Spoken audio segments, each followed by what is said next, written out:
So welcome to the Health and Government Operations Committee. I hope your day is going well. I hope everyone's day is going well. We're almost there, right? Tomorrow is Friday. How many days left? Anyone? 26. Okay, and for those of you that are watching at home, we love this job, but we want to go back to our families.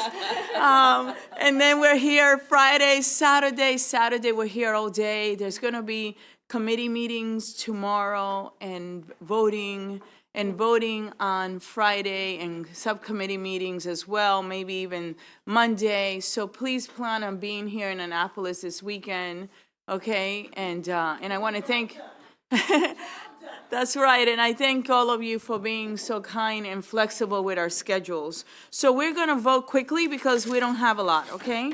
So there are no withdrawals at all. So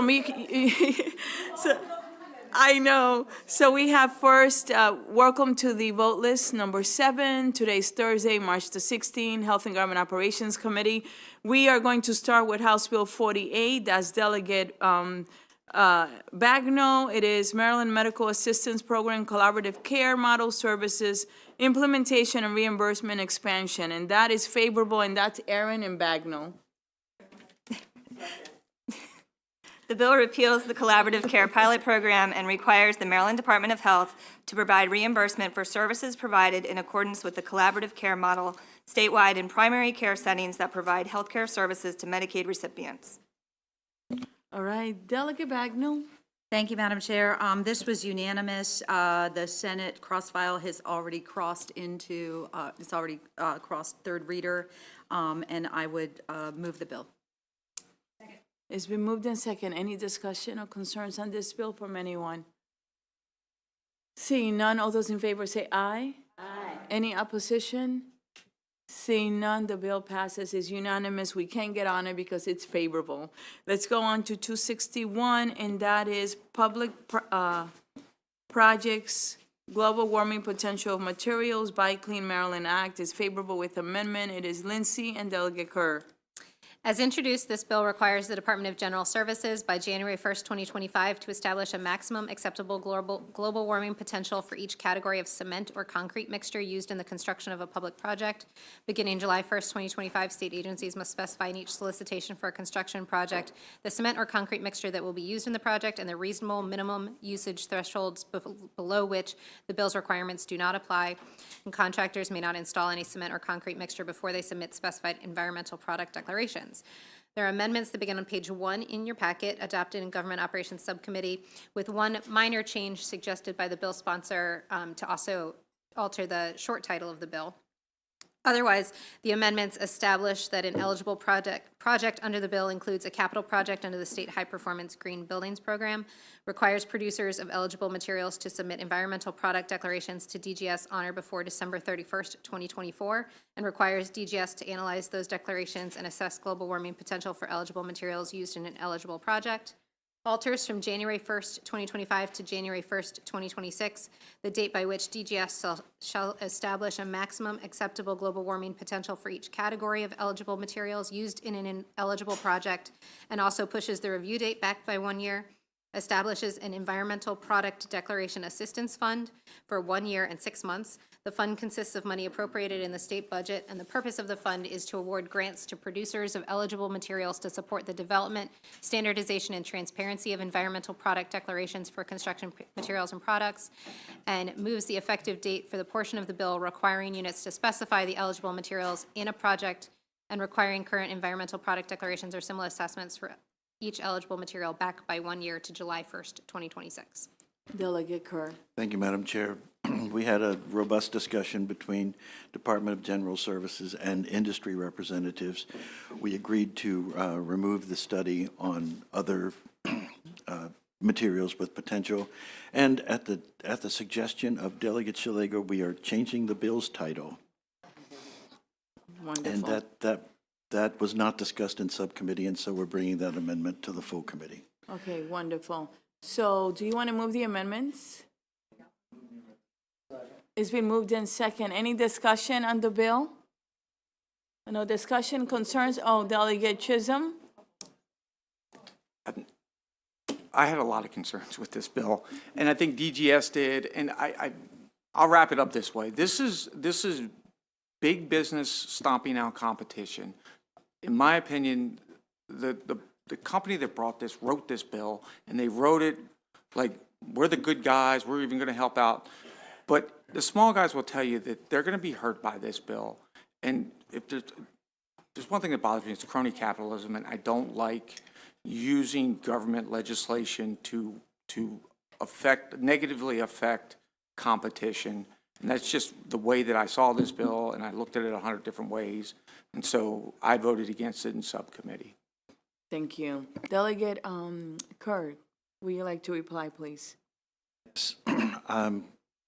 I respect Delegate Chisholm's position on this bill, but I look at it differently. I look at that this is the way the industry is going, and what we're doing is providing grant money to allow these smaller companies, the ready-mix companies, to get into the game. We're giving them the money to get the technology and training they need to begin working with these new materials.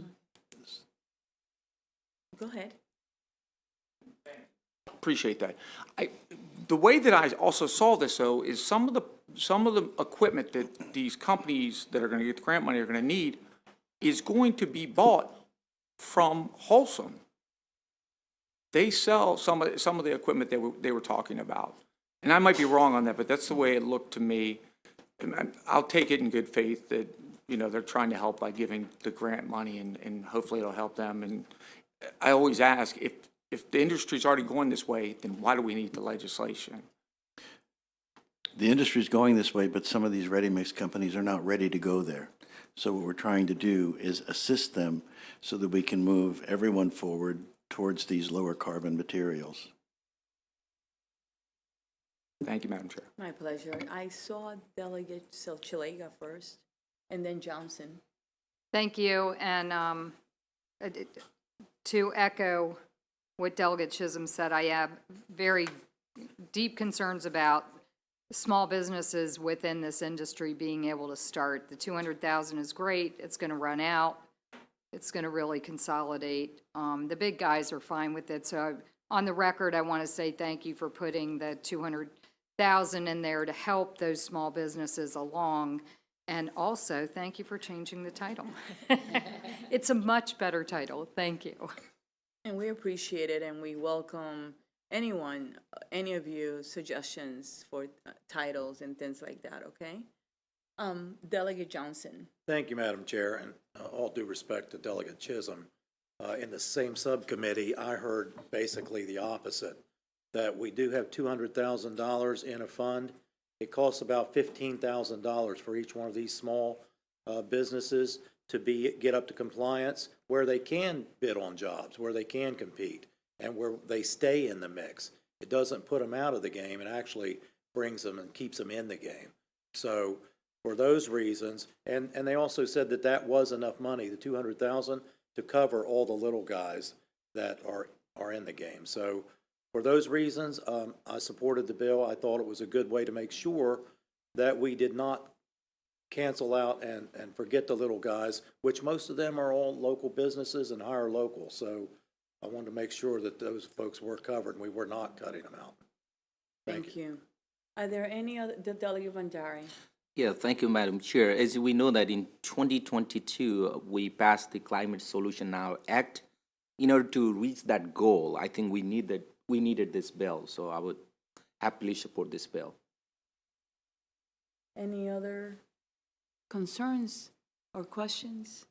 Since it's, favorable with amendment, you move the amendment, right? We discuss it. All those in favor of the amendment say aye. Aye. Any opposition to the amendments? Seeing none, on the bill as amended? Move the bill as amended. It's been moved in second. Is there discussion or concerns? Seeing none, all those in favor say aye. Aye. Any opposition? Seeing, okay, Delegate Chilega and Delegate Chisholm. And Delegate Riley. Okay, thank you. Who does not want to be on the bill? Delegate Chilega, Delegate Chisholm, Delegate Alston, Delegate Riley, and Delegate Hutchinson, Delegate Kipke. All right, so the bill passes with those oppositions. Thank you very much for the civil discussion. I really appreciate it. We're gonna hold 271, okay? We're gonna hold 271, and Delegate, you can let staff know how you will vote on those bill, Delegate Morgan. Okay, thank you. House Bill 322, it's jointly assigned with, so we're going to vote on that bill. That's Public Health, Home, and Community-Based Services for Children and Youth. That's favorable with amendment. That's Aaron and Bagnell. The bill requires the Maryland Department of Health to expand access to specified wraparound services relating to the 1915I Intensive Behavioral Health Services Waiver for Children, Youth, and Families. Beginning in fiscal 2024, the behavioral health program must fund 100 slots in the waiver.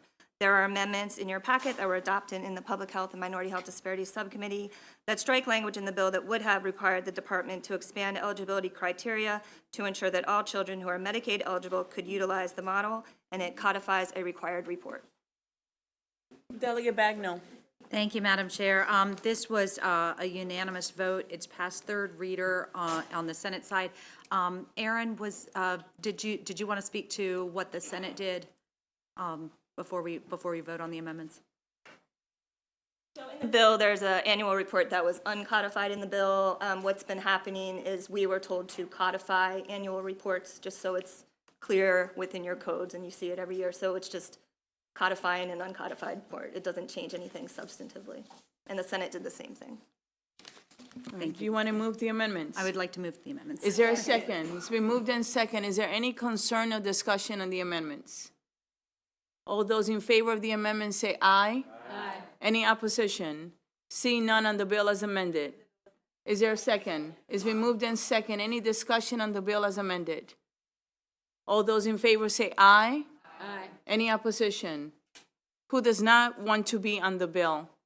Raise your hand. Everyone wants to be on it. Thank you very much for your work on that. Now we're going on to House Bill 472, Transit Commuter Bus Service Procurement. That's favorable. It's Lindsay and Delegate Kurt. Lindsay, can you explain the bill, please? This bill requires the Maryland Transit Administration to use the competitive sealed proposal method of procurement when selecting a commuter bus service. The bill applies only prospectively and has no effect on contracts granted before the July 1st, 2023 effective date of the bill, and there are no amendments on this. Delegate Kurt. Thank you, Madam Chair. This bill has to do with how these contracts are awarded. Currently, they're in at a lowest bidder, but then the contracts that are awarded to the lowest bidder are not audited to make sure the lowest bidder is actually complying with the terms of the contract. There are some local companies that feel as if they can't compete with this lowest bidder model, and they're looking for a more of a value add contract. It passed the Senate 45-0. We did have a discussion with representatives from MDOT as well as the bus companies, and we passed it unanimously out of subcommittee. Okay, I see a question from Delegate Hutchinson. No question. No, okay. Are there, all right, been moved in second. Any concerns, questions? All those in favor say aye. Aye. Any opposition? Thank you. Now let's move on to House Bill 543, State Procurement, Small Procurement Definition, favorable, Lindsay and Kurt. This bill raises the maximum dollar value threshold for most small procurements from $50,000 to $100,000 and makes conforming changes to other specialized small procurement thresholds. There are no amendments on this one. Delegate Kurt. Yes, pretty straightforward in subcommittee, passed unanimously. Move the bill. Any concerns or questions about the bill? all those in favor say aye. Aye. Any opposition? Seeing none, the bill passes. Let's do 676, Cemeteries, Pet Remains, Duty of Perpetual Care, favorable with amendment, Lindsay and Kurt. Lindsay. This bill establishes that a registered cemeterian, registered crematory operator, or permit holder who sells or offers to sell to the public certain services for pet remains owes a duty of perpetual care for the cemetery in which the pet remains are interred. The amendments on page 11 in your packet require the Director of the Office of Cemetery Oversight to adopt regulations to enforce the requirements of the bill. Delegate Kerr. Thank you, Madam Chair. We did talk to the, Lindsay, what's the name of the organization that? It's the Office of Cemetery Oversight. Office of Cemetery Oversight, and shared the amendments with them. They really had no comments on the amendments, but did have another document that they gave us that didn't seem all that germane to what we were trying to do. So it did pass the subcommittee unanimously. You want to move the amendments? Yeah, I moved the amendments. It's been moved in second. Any questions or discussion or concerns? Delegate Hill. Yes, Madam Chair, I was just wondering if we could amend the bill a little further to call it the Stephen King Act. Can we do that next year? Wonderful. That's bill number 2, okay? Part 2. All those in favor of the amendment say aye. Aye. Any opposition? Seeing none, and the bill is amended. It's been moved in second. Any discussion or concerns? Seeing none, all those in favor say aye. Aye. Any opposition? Who doesn't want to be on the bill? Raise your hand. All right, everyone wants to be on it. House Bill 778, Montgomery County Commissioners Requirements and Open Meetings Act, Montgomery County Planning Trust and Transparency Act of 2023, favorable with amendment. Lindsay and Delegate Kerr. This is a Montgomery County and Prince George's County delegation bill. We do have delegation letters from both. Okay, it's been moved in second. There's Oh, you have amendments. Okay, all those in favor say aye. Aye. Any opposed on the amendments? Seeing none, on the bill as amended. Any discussion? It's been moved in second. Just for the record, we read every bill. The subcommittees are very involved. They know what the amendments do, okay? On the bill, all those in favor say aye. Aye. Any opposition? Seeing none, let's move on. We are on House Bill 783. It's been moved in second. Any questions or concern? All right, seeing none, all those in favor of the amendment say aye. Aye. Any opposition? All right, Delegate Morgan. Is there a second? It's been moved in second. Any questions or concerns? Seeing none, all those in favor say aye. Aye. Any opposition? All right. 812, Delegate, Health, Reproductive Health Services, Protected Information and Insurance Requirement, favorable with amendment. Lindsay and Kerr. I did. I did hear a vote on it, yeah. Yeah, we voted. Yeah, we voted on 783. Yeah. All right, we can amend on those bills because it's a delegation bill. Yeah. So 812. This bill prohibits specified disclosures of health records and sharing of data on health information exchanges. There are amendments. It's the second packet that you have, which begins with page 24.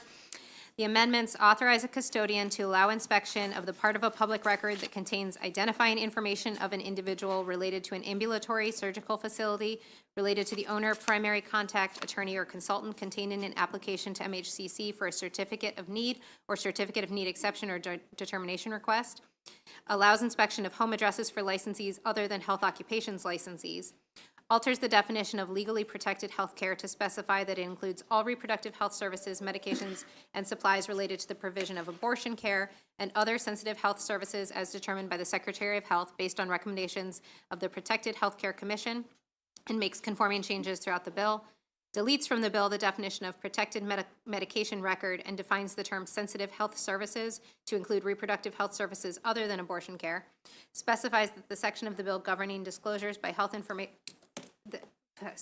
specifies that the section of the bill governing disclosures by health information exchanges begins December 1st, 2023, applies to disclosures of health information to recipients located in the state and outside the state, is applicable to electronic health networks, and rather than applying to a protected services record or protected medication record, applies to mifepristone data or the diagnosis, procedure, medication, or related codes for abortion care and other sensitive health services as determined by the Secretary of Health, makes penalties for those disclosures applicable beginning June 1st, 2024, requires the Secretary to determine for abortion care and sensitive health services the procedure, diagnosis, medication, and other related codes that are subject to disclosure restrictions and adopt regulations to restrict the disclosure of that information, removes from the bill language that would have authorized a healthcare provider to disclose a medical record without the authorization of a person in interest to an out-of-state investigation of legally protected healthcare provided in the state if the person given access signs an acknowledgement of the duty not to redisclose. Removes from the bill proposed language relating to authorized disclosures to other healthcare providers. Removes from the bill provisions that would have established that certain provisions of law relating to refusals to disclose medical records do not apply to violations of the bill. Establishes a protected healthcare commission to make recommendations to the Secretary of Health on sensitive health services to be legally protected healthcare. Removes from the bill language that would have prohibited dispensers from submitting certain information to the state designated exchange. Requires the Secretary of Health to adopt emergency regulations within 90 days after the effective date of the bill to identify diagnostic procedure, medication, and related codes for abortion care. Requires MHCC to adopt emergency regulations within 9 months after the effective date of the act to implement bill prohibitions on health information exchanges and electronic health networks from disclosing data. Requires MHCC to report quarterly in fiscal years 2024 and 2025 to the Senate Finance Committee and HGO on the status of implementation of the prohibitions on health information exchanges and electronic health networks disclosing data, and alters the effective date of the bill. Delegate Kerr? Thank you, Madam Chair. No surprise, we had quite a robust discussion in subcommittee on this one. We did move the amendments, and the vote in subcommittee was not unanimous. Okay. So, Delegate Rosenberg, actually, let's move the amendments first. Move the amendments. Moved in second. I'm going to open it up now for discussion. Any discussion on this bill? Any concerns? Okay. All right, so on the amendments, all those in favor say aye. Aye. Any opposition? On the bill as amended, may I have a motion first? A second? Any discussion? Delegate Riley? Okay. All right. I really welcome it here. Okay? I'm an island girl. We welcome everyone. Okay? All right. All those in favor say aye. Aye. Any opposition? All right.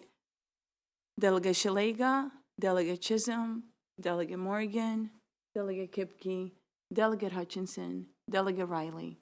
Thank you very much for the robust discussion in subcommittee. I really appreciate it, okay? And again, I welcome it here, all right? There's no judgment at all, all right? Let's go to the last bill, huh? Oh, who wants to be on the bill? Actually, who does not want to be on the bill? Raise your hand. All right. Shalega, Chisholm, Morgan, Kipke, Hutchinson, Riley. And, okay. All right.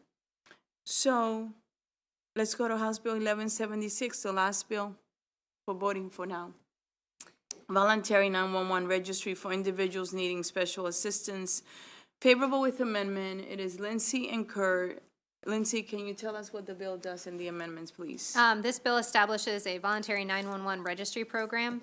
The amendments, there are 2 pages of amendments, 22 and 23 in your packet that work together and were adopted in the subcommittee. The amendments alter terminology used in the bill, specifies that a public guardian appointed by the court may not register an individual in the 911 registry program, requires each registrant to annually confirm whether they shall remain on the registry and that their information is correct, rather than requiring the local jurisdiction or 911 call center to contact registrants. Requires a registrant who does not update or validate information after 1 year to be removed from the registry, specifies that nothing in the bill may be construed to create a private cause of action, and specifies that noncompliance with information in the registry is not admissible in a suit seeking to impose civil liability arising out of a 911 call. Okay, this is Kerr. Thank you, Madam Chair. I don't have my notes for this bill, but Lindsay, can you remind me what the vote was? It was unanimous in The vote was unanimous. Maybe why I don't have any notes. The amendments I have been move- moved. You want to second it? Yes. Moved in second. Any discussions on the amendment, Delegate Shalega? Maybe on the bill, not the amendments. Okay. Good with the. Thank you. Seeing no discussion on the amendments, all those in favor say aye. Any opposition on the bill as amended? May I have a motion, a second? Discussion, Delegate Shalega. So I've thought about this, Bill. The registry is going to reside in the county, is that correct? Yeah. And then the people who want to register need to do that annually. Do we have a report on there to see if this really is something people are going to do? They've had this program in Howard County for years. So they have it in Howard County, but And I they, don't think Howard County is the only one. Yes. Think, and you can correct me, Delegate Carr, this is enabling, so I think if the county doesn't think it's effective or they have enough people, they can always stop the program. Is that- okay, so am I it's wrong not a about that? mandate. It's just saying you may, not you shall. Is that correct? One second, Delegate Shalega. No, it is a shall, because they shall. can do it now. That's why several counties do already have this program. So it's going to The make idea is all to the have it, but you counties. don't, but a person doesn't have to register in the program. In that sense, it's authorizing the individuals Yeah. as to whether or not they want to participate. So I just, as I was thinking about the bill today, I was wondering whether we should, again, ask for a report, not in a year, you know, because you have the program in Howard County, Baltimore County may have it, but, There's a section, if I may, that says it, in the okay? bill page, 1 second. This is, no, I'm on the wrong bill, I'm sorry. Yeah, I 1 didn't second. see it, Yeah, I but didn't see it. with the amendments.